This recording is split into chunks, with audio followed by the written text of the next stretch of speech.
Hello and welcome. This is part 2 to the typing of Robert Pattinson. If it isn't obvious already, this video will contain spoilers for the official typing of Robert Pattinson. Since I was really close in my typing, I'm going to make this a fast one. So let's hop straight into what he was officially typed as. Robert Pattinson was typed in ESFJ, double feminine, FeNe, play, consume, sleep, and blast last. We were so very close, yet so very far away. We had everything right except for 2 coins, I believe. The sad part is that those 2 coins means that we didn't get a single function correct. Instead of him having TeFi and SeNi, he ended up having the complete opposite functions. But despite that, I'm still pretty happy with the results. Since we got most of the typing right, I'm just going to focus on the TE versus FE and a little bit about the NE, and then I'm going to call it a day. The first thing I wanted to correct in my last video is what I thought I was seeing as TE. The video playing in the back right now is the clip I am talking about. My new thoughts on this clip is that it's actually NE instead of TE, because as he's talking, he's not really working on anything. The comparison I made in my last video to Elon Musk talking to Joe Rogan was using TE as he was bouncing ideas back and forth, trying to actually work on something when he was talking to Elon. With Robert Pattinson, what I think he is doing is just throwing those ideas out there, and he's not really trying to get anything to work. He's just leaving the planet, so to speak. This is something I want to focus more on in future typings, trying to see where the thinkers are actually block banging and trying to make things work. And try to separate that more from things like I saw in Robert Pattinson's video that was NE. So looking at things this way, I think it is more clear that he is NE. Not only that, in my last video I think I only looked at him having NI and didn't really go back and verify the SE. I didn't put in the work to cross-check. For the next part though, where I thought he was TE, I thought I was seeing a lot of FI, but I don't think I did a good enough job of distinguishing it from FE. Beyond that, once I saw the hint, I knew he had to be a glass lizard, but because I'm still new to this concept, I'm not sure how much of an effect this usually has on people's types and actions. I think what I have learned from this is that though he is a glass lizard, that doesn't mean that he's going to be doing his demon function all the time like I thought I was seeing with him being TE. So I'm just going to chalk this up to a good learning experience. If I would have been able to narrow it down to save your feeling, and then once I saw the hint understanding that he was going to be DE, this would have helped me find the right path. Trying to prove it and find evidence from there is where it gets challenging. But this is what leads into the main point I want to make in this video as a lesson to learn for future typings. When you are typing someone like Robert Pattinson where you can really feel the blast last issues, what you need to do is wait for them to get to a point in a video where they are actually starting to blast, and then you can see what they are blasting about and use that for the typing. Before they get to that point though, it seems like it's more about what they are not saying than what they are actually saying. And I'm ripping this part off straight from Dave and Shan, and I don't think I fully understand it, but I believe this idea really revolves around being blast last, and how to really figure that kind of person out. And if anything, this is just another main point towards having to wait for someone to be talking for at least half an hour to 45 minutes before you can actually get to that core of who they are. That is beyond the social aspects and etiquettes.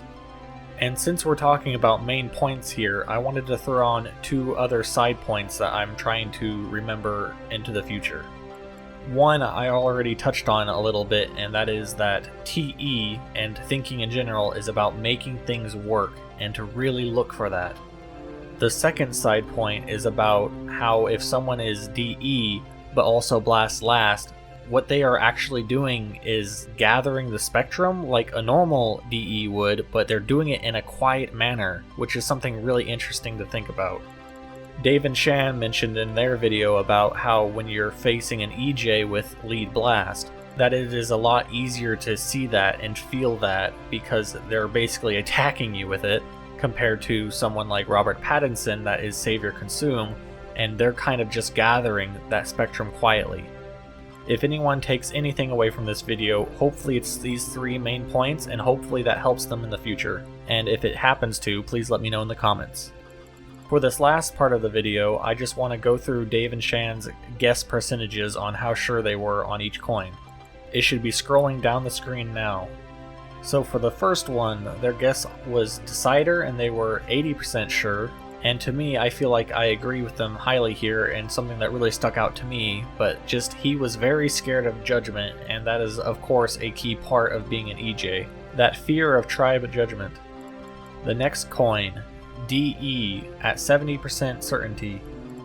This one was very hard for me, of course, because until I saw the guess for the week, I thought he was lead FI. But throughout their video, they point out a lot of good examples on how he's actually putting others above himself.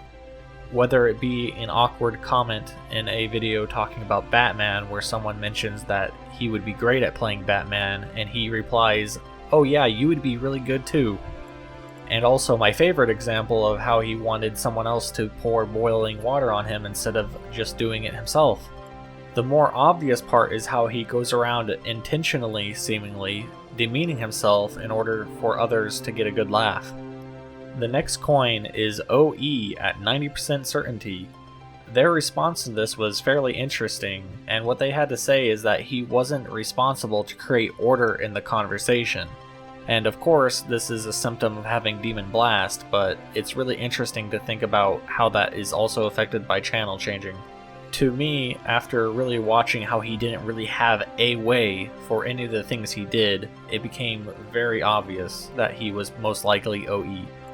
The next coin is Intuition at 70%, and their main point to make about that is how he had no clarity, and to them, and from what I understand myself by typing people, not having any clarity is a good example of being Savior Intuition.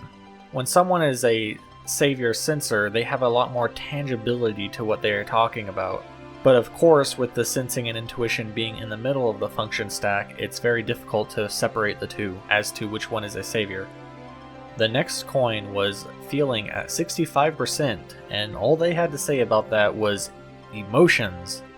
This one was definitely hard to track because of the blast last, and tracking how he wasn't doing any actual thinking and trying to make things work really helps see this part of things. And I think the only other way to really get a good grasp on seeing that is waiting for him to eventually go into that blast.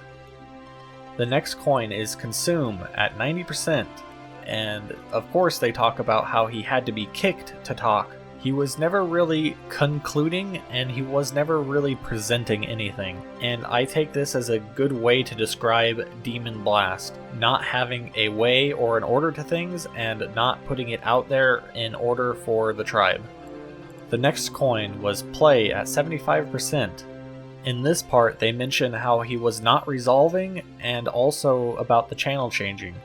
I find this really interesting that they're talking about channel changing in terms of the sleep versus play coin, and that's something I want to think about more, or possibly it was just a mistake.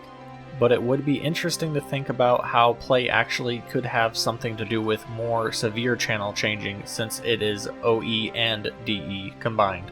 Another point they talk about this with is how he expends a lot of energy first, and that is why he is so tired a lot of the times. The next coin is Energy at 90%. He was never really transferring information well, and then they also describe him having energy woes. This is a new term I don't think I've really heard them use before, but I believe it's referring to how he is so tired and he just has that kind of imbalance of energy while also just focusing on maintaining that balance. Basically referring again to how he talks about being up all night partying and how tired he is the next day.